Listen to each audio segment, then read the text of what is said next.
of it, don't want anything to do with it. Dreaming or worrying about death. Increasing problems at school, for people who are at school, for kids as well, or problems occurring for the first time. Expressing or demonstrating a general dissatisfaction or disinterest in all activities, when they start to isolate in general. Multiple symptoms of depression, like experiencing long-term sadness and or frequent crying. Developing difficulties concentrating in school, mainly now that no cell phones are allowed. Yeah. Because before we could blame it on the cell phones. Losing interest in previously enjoyed activities or lacking energy to participate. Having insomnia or frequent nightmares. Routinely not answering questions or long delays in answering. So like the person's mind is not even there. You're talking to the person and they're somewhere else. Complaining of physical aches and pains not linked to verified illness, like ghost pains. Experiencing anxiety and multiple fears or phobias. So far? Conversations that indicate suicidal thoughts or plans. And this is very common like for younger people, because usually adults won't open up that much. You can see more the signs in behavior than the conversation. So the conversation would be more youth and kids. I'm not very happy most of the time. I think about dying. Okay. Yeah. Can I add something here? Yeah. Yeah, like when we see the signs or the risk assessment for suicide, we usually go like from ideation. That's exactly what you're saying, and that we would like tell apart between the active and the passive suicidal ideation. For example, oh, I wish I didn't wake up today, or I wish I was not on this planet. Should I really think about dying? Yeah. Then intention, plans, means, and attempt. So it's kind of very gradual, and this is something that overall I think it's, at least from my practice, taken way more seriously here in Canada than it is in Brazil. Yes. It's just like you have to report and you have to make sure the person's okay. Yeah. We're gonna touch a little bit, not on that, but on the whole taking seriously. I think mom or dad left because of me. It would be better if I wasn't here. I hate my life. I want to go away. So all this line of conversation is a huge warning sign if you hear anybody, for the young people, friends, like we need to do something about it. We need to try and help somehow. And Canada has so many resources that can be used. There's like a number to call. There's the Center for Suicide Prevention. Like on the train, on the buses, you can see numbers that people can call. So there is support available for anybody who wants it. So now we go to types of suicide. So let's be as neutral as we can and see what the Webster Dictionary says. So intentional suicide, it's the act or an occasion of taking one's own life voluntarily and intentionally.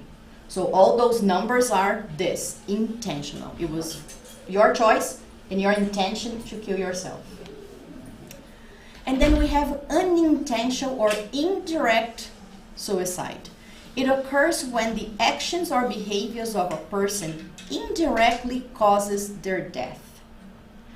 From now on, for our purposes, we're going to call intentional conscious suicide, and unintentional we're going to call unconscious suicide. Because it's not that you had the intention, but it's just that your actions indirectly led you to that.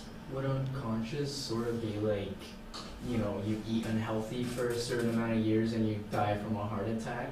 If you know what you're doing, yes. So we're gonna list quite a few now.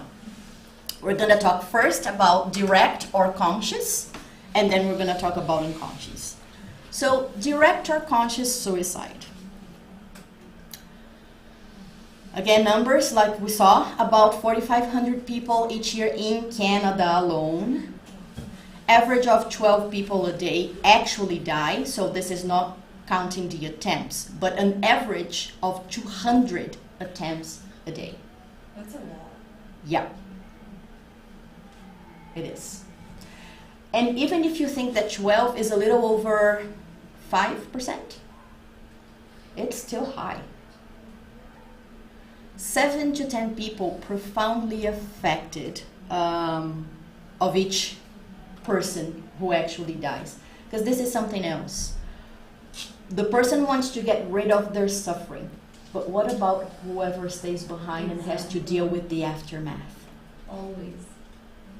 Parents, siblings, friends, children, spouses. So it deeply affects the life of at least 7 to 10 people for every person who dies by suicide. I said I was going to use commit, I just can't. 24% of deaths among 15 to 24-year-olds. That's a lot. So, another type of suicide that we're going to talk about first before we go into examples. Euthanasia. So, eu means good, thanatos means death. So, it's supposed to mean good death. And what is it? It's the painless killing of a patient suffering from an incurable and painful disease or in an irreversible coma. So it can be active with the use of lethal substances, and it can be passive. And that's from withholding treatment to continue or prolong life. So I think that I'm just going to go for the easiest example. I've been diagnosed with cancer and I don't want any medication. Even though I could go through surgery, I have some options, but I refuse to try any of those options. I don't even want to try to stay alive. So that would be the passive. Okay? In Canada, in June 2016, the Parliament passed legislation that allows eligible Canadians to seek medical assistance in DIED, also called MAID. Very important to understand. It's a process. You can't just decide you want MAID, medical assistance in DIED. You can't just decide you want MAID and have it done next week. It's usually a lengthy process. You need to start a legal process and you need to be allowed to do that. So, who can do that for you varies by province, and it can be clinician administered medical assistance in DIED or MAID, also known as voluntary euthanasia, or it can be self-administered. So it's also known as, assisted suicide. There's suicide down here. So it can either be a nurse or doctor or even somebody from your family that will give you the medication and help you go through it, or it can be you by yourself alone on your own. That's assisted suicide. And the other one, it's called voluntary euthanasia. Names aside, the numbers in Canada. These For MAID? These are actual numbers up to 2022 of MAID. This is MAID. When we see the number in 2022, is the accumulation of years, or 2022 alone, 13,000 people died by MAID? By MAID, yes.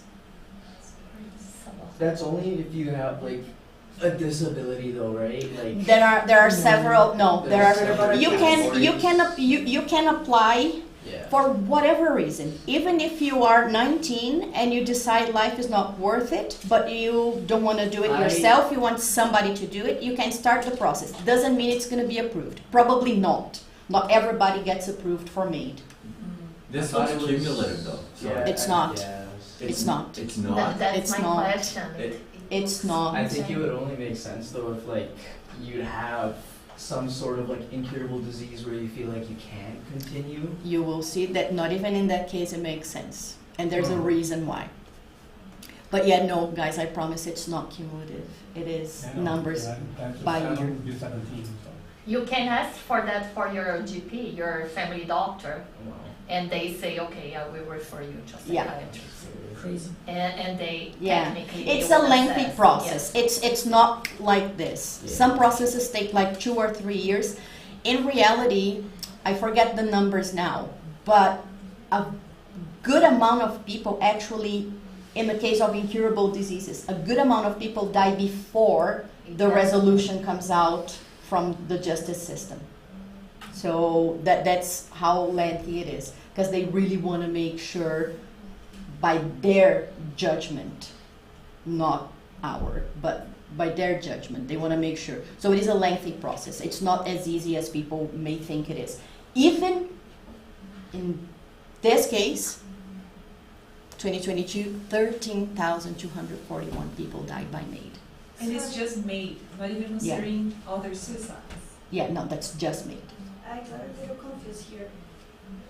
Imagine if you're in coma and somebody decided for you, is this MAID or not? You wouldn't be able to because you have to consent Yeah. yourself. Yeah, like in that case, your caretaker, the person taking care of you, makes that decision. So it's not your decision. So you're not responsible for a decision that you this didn't is not make. counting over. No. Okay, so now we're gonna address what Gabriel just mentioned. So in the Gospel according to Spiritism, chapter 5, item 28, Allan Kardec asks, and yes, it is Gospel according to Spiritism, it's not the Spirit's book, questions and answers. Here, Kardec had to ask, because he likes to ask. So Kardec asks, a man is agonizing under cruel suffering. His state is known to be desperate. Would it be licit to save him a few instants of anguish by hastening his death? Did everybody understand? Mhm. Yeah? Did you understand, Dani? Dani? No? No? Can you repeat? Homem está, I'll translate quickly. Homem está agonizando com sofrimentos cruéis. O estado dele é desesperador. Seria lícito economizar ou salvar alguns instantes de angústia apressando o fim dele? And then Kardec says, even when a dying person has reached... Spirit? Yeah? Spirits answer, no? Was it The Kardec? spirits or You said Kardec? Kardec. I said Kardec. Oh, sorry, no. He asked the Spirit's answer. Thank you. It's specifically St. Louis who answered. So St. Louis answered Kardec. Thank you very much. Even when a dying person has reached the last extremes, no one can be absolutely sure the final hours have arrived. Has science never been wrong in its predictions? Of course, there are cases which, with good reason, can be considered desperate. But even if there is no hope of a definite return to life and health, there always exists the possibility, testified on many occasions, of a sick person recovering their faculties in the last instant. Well then, this is the hour of grace conceded by God that may be of extreme importance. You do not understand the reflections that the Spirit may have during those last agonizing convulsions, nor how a lightning repentance may save them from many torments. So it's what we call like the last minute regret. At the very last minute, you can still repent. You can still regret your mistakes. And like St. Louis says, that can save us from many torments. That can save us from many, many years wandering in umbral and trying to understand things and trying to figure out things. So this is why, not even when it's an incurable disease, because again, remember, we always talk about this. We all have our personal program here. We have our spiritual contract. And even an incurable disease, it doesn't happen by chance. It's not a coincidence that we have that disease. It's not a coincidence that it's terminal. There is a reason why we're going through that. And several times, we even agreed to go through that. We actually, sometimes we make that choice. Yes. We ask for. How come? Sometimes we ask for, sometimes we How come? just agree. For our, There are Can you every explain? case is a different case, but just to give you an example, sometimes it has to do with some kind of abuse you made with your body in a previous life. Sometimes it has to do with something wrong you did. I think we have time. I'll give you the example from Memoirs of a Suicide, which is the most famous book that talks about suicide.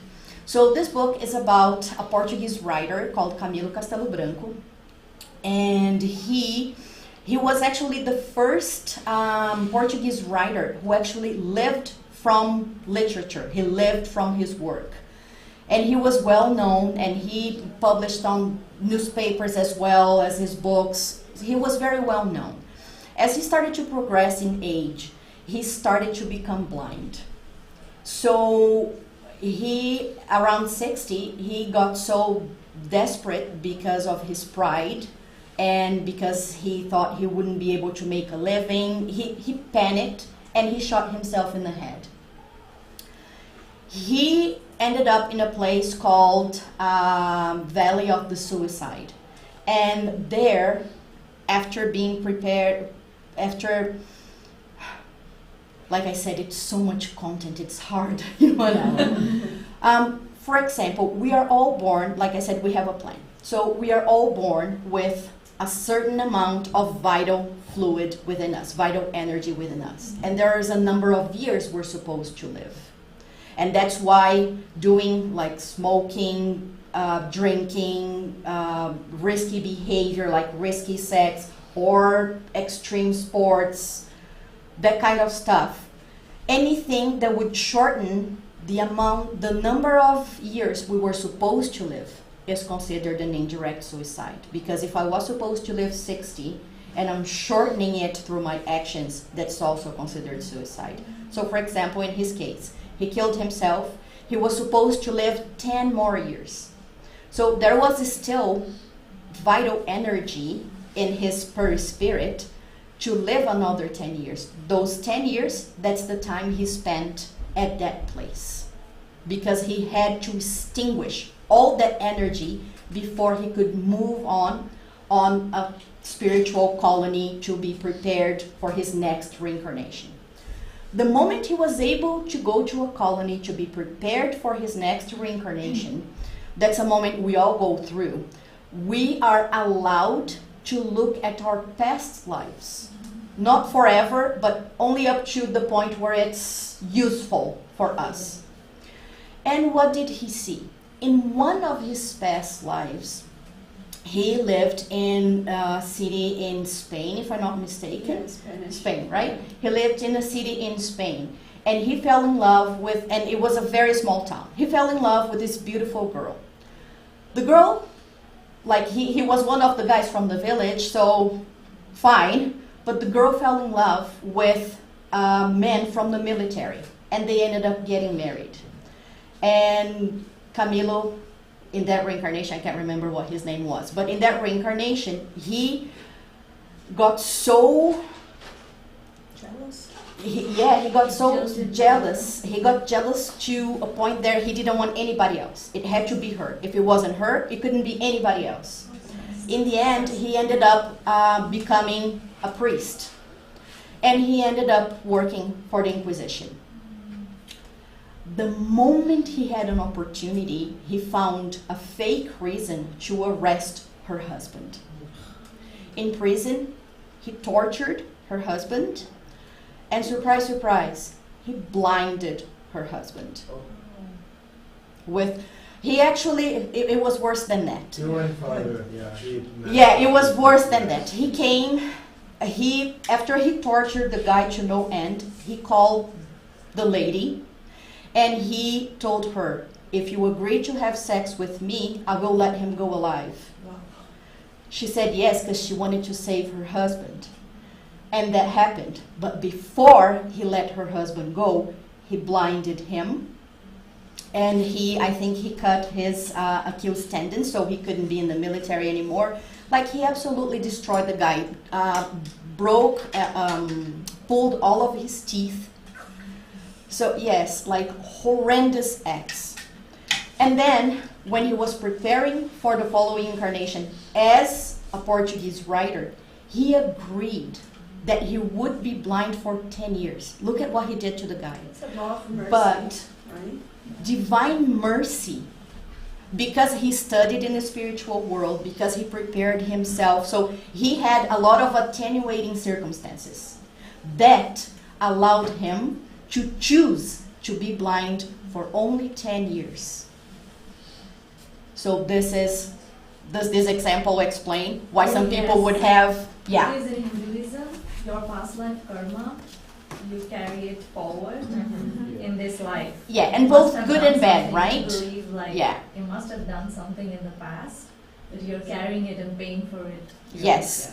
And again, with this whole idea of whatever we're going through, whatever suffering we're going through here, it is not by chance. There is a reason, and again, like we just said, many times we agreed to it, we asked for it.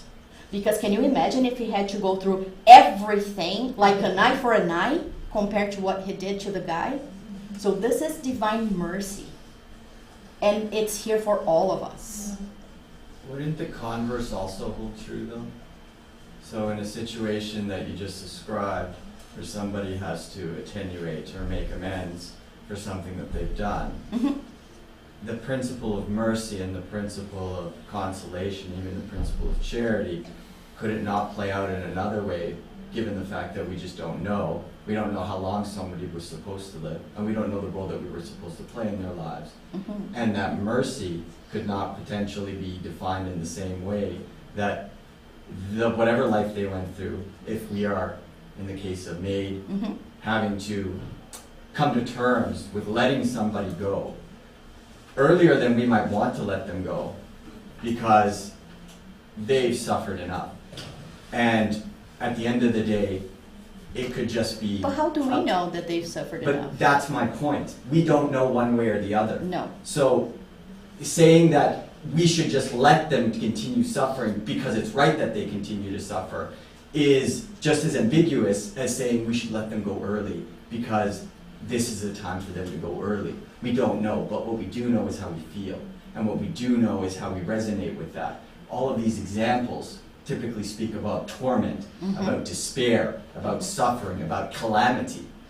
Yet, if that is the underpinning of what is so terrible about suicide, a place where that person could find a level of freedom, a level of peace, a level of comfort, in terms of the end that they have sort of settled into, would avoid all of those feelings. And then in that situation, is it not possible that the law of mercy is playing itself out that way? Again, because we don't know. No. No. There's other Attila. consequences. Yeah, no, Attila. And the reason being is because there are other laws. The law of mercy is not the only law that exists. There's the law of responsibility. There's the law of freedom. So we have free will. We are free to do as we wish, but we are responsible for those actions. So the law of mercy is not going to override. And so again, going back to the example you mentioned, in terms of, isn't it right to abbreviate the suffering? Right for whom? And not only that, again, because of all the other divine laws, what we did wrong is with our own conscience. It's what is right or wrong for a person is not the true right or wrong. And if you abbreviate your own life, when you go over to the other side, like Camilo didn't end up in that valley because he wanted to be in that valley. That's where his conscience sent him, because he knew that taking his own life is the biggest act of rebellion you can commit against yourself. It's just cause and effect. It's just a natural. If the plan is, so if we are talking about right and wrong, let's go in order. The first right is the plan we agreed to. Just to use the same terms as you used. But when we talk about divine laws, the law of responsibility goes hand in hand. The law of mercy is in the attenuating circumstances. But again, if we had to pay an eye for an eye, it would be a million times. Oh, if we all had to pay an eye for an eye, it would be a million times worse. But I also think the other point is like how much or for how long do you prolong someone's life? I think one of the things I heard from Attila was that, like, okay, I will not deliver help someone to shorten their lives, but should I be just way too attached to someone and prolong by the use of machines, medication? This is also that's not the greatest idea. Mainly if it's something that if the person is not even conscious about it, like in the case person is attached to machines and stuff. If the person has an opportunity to go back to their faculties and have that last moment of, regret or reflection, that whole thing of a movie of your life passes through your eyes. If the person is in conditions for that, yes, I think I misunderstood what you said. If the person is in condition to do that, then definitely not. Otherwise, like making the decision to turn off machines and stuff, it's a completely different thing. And I think the other point is like, am I prolonging, am I helping the person live, or it's because of my own selfishness that I'm just too attached to the body and if that's the case, then It's no. a self-reflection. Yeah, You yes. need to talk to Discernment. yourself. Yeah, it would take discernment to figure out which situation is which. And that's kind of my point. The quote that you just referenced from St. Louis essentially suggests that even the last millisecond before this person dies, God may come down and just give them the grace of prolonged life.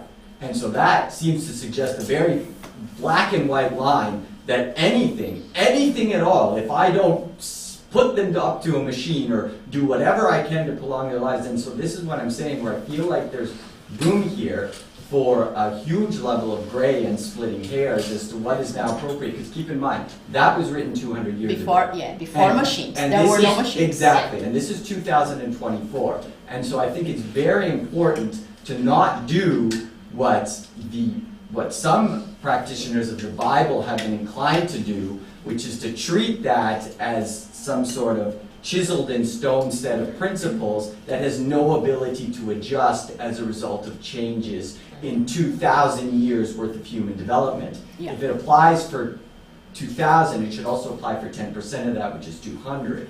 And that book was written in 1860. Now it is not 1860, and so issues like this, because you're right, we could sit here as Spiritists lining up all the laws. You're right about laws of responsibilities. You're right about law of mercy. You're right about, but then there's other laws. There's a law of justice, which really means, as far as Spiritism does, respect for the rights of others, which means not getting in the way of what someone else is going to do with their lives. Theoretically, you could extend that out to, including, if they want to end it, who am I to stop them from it, because it's their right to do with their life as they please. Yeah. And so this is what I'm getting at. I think what you said about this idea of it has to be right with your conscience is maybe the only real standard that we can constantly rely on, which is typically why Spiritism always goes back to that. And you're going to know in that moment. But if I'm at a level of complete and utter peace in my conscience with what is going to happen here, then at least I'm left with a very strong question of if this is wrong, if this is considered a transgression, from a divine, godly inspired place when I am feeling so harmonious with it. Yeah, no, we're talking about two different things. This is we're talking about made. With made, the person has to be conscious. The person has to be, oh gosh, how do you say that? Aware, yeah, thank you. Because like the person starts the process. The person goes through the legal process. So it's a person who is imposto das faculdades. How do you say that? She Have their Yeah, faculties. yeah, they have their faculties. faculties. Like they can reason and choose for themselves. In terms of hospitals, machines prolonging life and all of that, that's a completely different thing. That's like you said, this doesn't exist at that time. That's a completely different thing. What I'm talking about is me feeling tired of life, or even with a terminal disease, wanting to shorten my life because I don't have the awareness that I'm not going to end my life, that I'm going to bring myself more suffering because I am not fulfilling what I agreed to do. I'm not fulfilling my spiritual contract that I agreed to in the past. That's what I'm saying. I understand 100% what you're saying, and yes, it is compared to this, where there were no machines and stuff, it is a gray area. I would say gray area in terms of discernment, like making the decision. Does that person have a real chance of recovering or not? So many things have to be taken into consideration there. There's a lot more. The doctors are there for that, right? Yeah. So now we can talk to the doctors and say how long this person is going to live, like by the science. God provides us the science for us to help us to do this discernment, to make the choice for that beloved one that is there in that situation. Yeah, science needs to be taken into consideration. Yeah.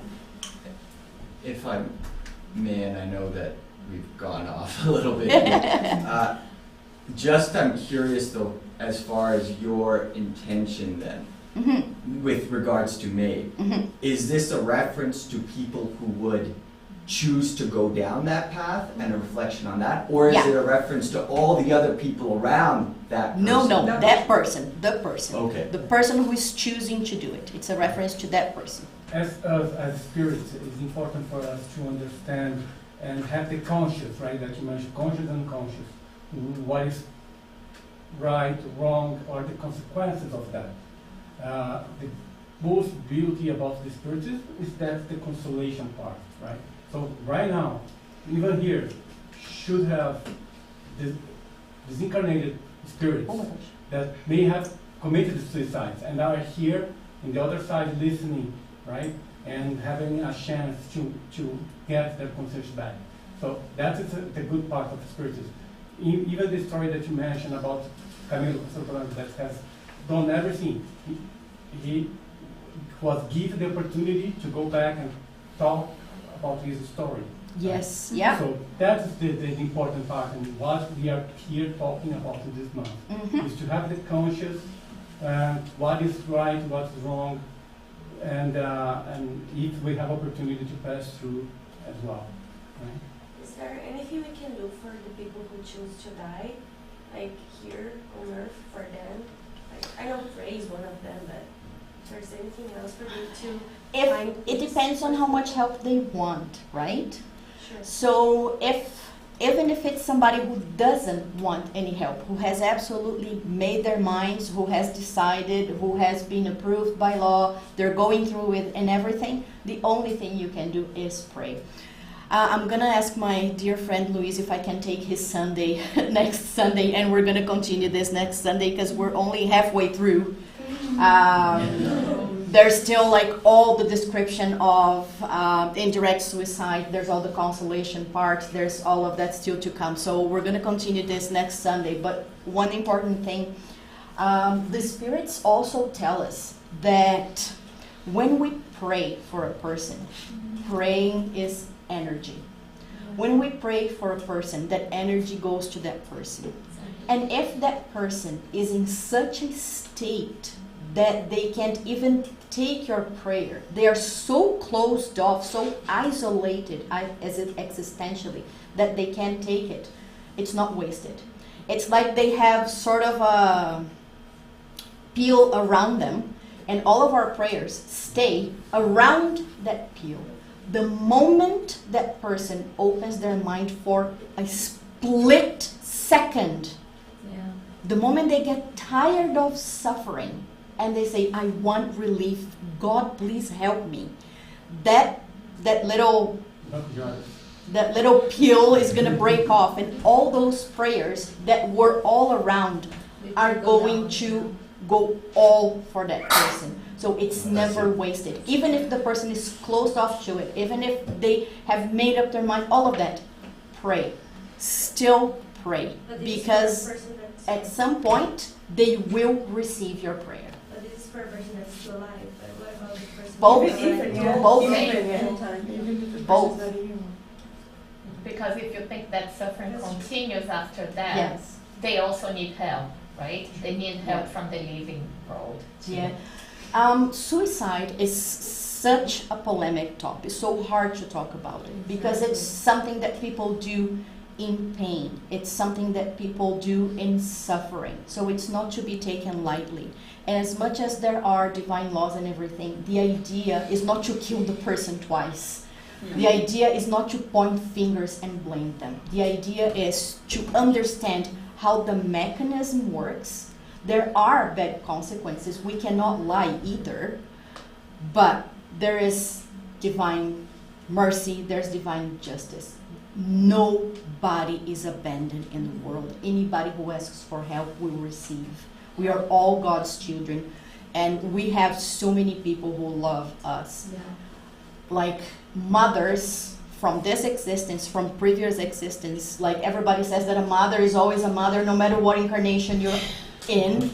So there will always be spirits who love you, who are cheering for you. No matter how far down you fall, there are always spirits who are there just waiting for you to open up and say, I'm ready to stop suffering. And they will lift you up, and they will rescue, and they will help you get to a much better place, much better state, so that we can continue evolving. So we're going to cover all of that next week, but I didn't want to stop on this negative point. So again, unfortunately, we need to understand how serious it is for ourselves. And trying to talk about divine laws and stuff with somebody who is thinking about suicide and stuff is not very loving. It's probably not going to work. It might even make them feel worse and judged. So look for help. Even if it's material help, it doesn't matter what religion or no religion.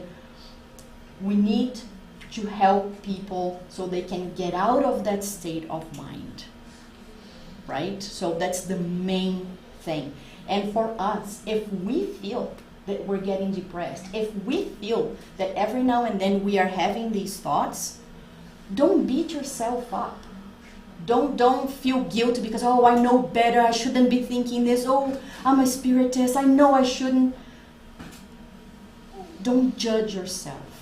Love yourself. If you need help, we have the fraternal talks. You can always send Soninha an email, Carol an email, and say, I need to talk. It's private. Nobody will know. So if you need any kind of help, don't feel ashamed. Don't feel embarrassed. Don't feel guilty. We're all human beings. And you know, sometimes we are in this life coming from a succession of previous suicides. So that's why that keeps coming back to our mind. So maybe we agreed to be here and try to finish this one without killing ourselves, but maybe we're having a hard time because that thing keeps coming back to us because it's in our subconscious, right? So don't feel guilty. Don't beat yourself up. Just look for help. Just try to talk to somebody. We're always open, and even if it's not the Spiritist Center, like I said, Canada has a lot of resources. Like, don't don't let it go to a point where you feel hopeless. Yeah, and to add to your point, I think don't wait for things to be broken. If you get something that you Good maintenance is good. please, precaution is always better. Yeah. Maintenance is always better than Better, fixing what's yeah, broken. Just Yeah, don't wait for anything to go to that extent.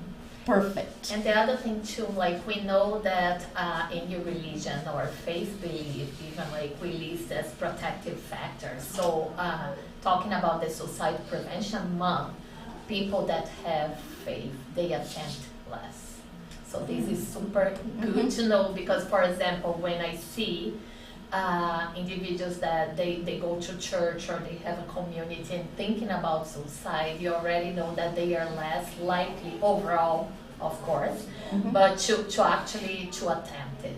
Because there is all this conceptualization or this idea, depending on which religion, but like that will not solve my problem, or where am I going after that? So this kind of keep you hanging in there a little You have longer. to say, faith really helps you navigate the problem, whatever faith you have. It just helps you navigate those life issues and problems, and I think that's where it's like in the larger area, it really plays a bigger role. Yeah, for sure. And you have that sense of belongingness. Yes, and you know, again, as part of the consolation that Spiritism brings, is it a good idea? No, it's not. But nothing is eternal. Suffering is not eternal. It's just, it's a process. If it happens, it happens. Let's see how we can fix it. So you're not damned to hell for the rest of eternity because you committed suicide. So religion-wise, it's not, you know, like you're not going to be shunned, you're not going to be expelled from the church or anything like that. No, we're going to try and help. We're going to embrace. We're going to help those who have already tried, those who have taken the action, you know, I don't want to say be successful because that's not success, but you know what I mean, those who actually died by suicide. So we're here to help all of them. Hopefully keeping as many people alive as we can who have suicidal idealization, but still trying to help. The idea is to help, and it's a process. We might have done that in previous lives as well, and maybe that's a very good starting point for us to try and help somebody, right? So again, no judgment. Everybody has their own reasons. Everybody. So it's not a matter of judgment of right or wrong, or you should not pointing fingers. It's just if somebody's not feeling loved, let's help them feel loved. Thank you for listening. We're gonna continue next week because there's so much more. I knew I wouldn't be able to do 8 hours in one, but You are very... I'm always ambitious. Okay, so we're going to do our final prayer and then we're going to go for the fast. So let's close our eyes. Take a deep breath. Let's calm our hearts. And one more time. We thank you, Father. We thank our spiritual mentors and friends. We thank everybody present here, in body, in spirit. And we hope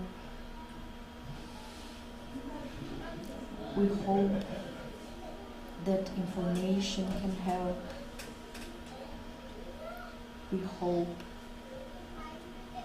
that understanding our mission, understanding our spiritual contract will help us give more meaning to this life.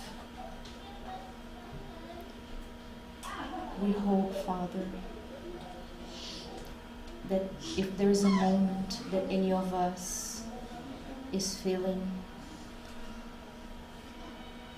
lesser than one of your children. If any of us is not feeling your love, we hope that in a moment of reflection, we might be able to feel our guardian angels embracing us, our loved one who preceded us embracing us, because we are loved. May we open our hearts and not judge, so that we may not be judged. And may we be able to emanate the love we feel